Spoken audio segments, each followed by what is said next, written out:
பயபக்திக்கு உரியவர். அப்ப இன்றைய கால போதகர்கள் பயபக்திக்கு உரியவர்களா அல்லது கர்த்தர் மட்டுமே நமது பயபக்திக்கு உரியவரா அப்படிங்கிறத வாசிப்போம். ரெவரண்ட் என்கிற வார்த்தை பைபிள்ல இங்கிலீஷ்ல வந்துட்டு ஒரே ஒரு வசனத்துல மட்டும்தான் வந்துட்டு இருக்குது. அது சங்கீதம் 111:9. இத கிங் ஜேம்ஸ் வெர்ஷன்ல வாசிச்சு பாருங்க. He sent redemption unto his people. He has commanded his covenant forever. Holy and reverend is his name. மீண்டும் வாசிக்கிற அந்த கடைசி பகுதியை மட்டும். Holy and reverend is his name.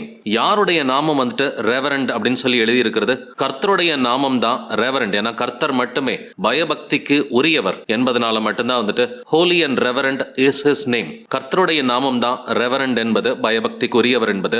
மனிதர்களில் ஒருவருமே பயபக்திக்கு உரியவர்கள் கிடையாது. நாம தான் வந்துட்டு கர்த்தருக்கு பயத்தோடும் பக்தியோடும் ஆராதனை செய்ய வேண்டும். அதனால ரெவரண்ட் என்கிற இந்த ஒரு பட்டத்தை போதகர்கள் வைத்துக் கொள்வது வசனத்தின்படி சரி அல்ல என்பதை இந்த வசனம்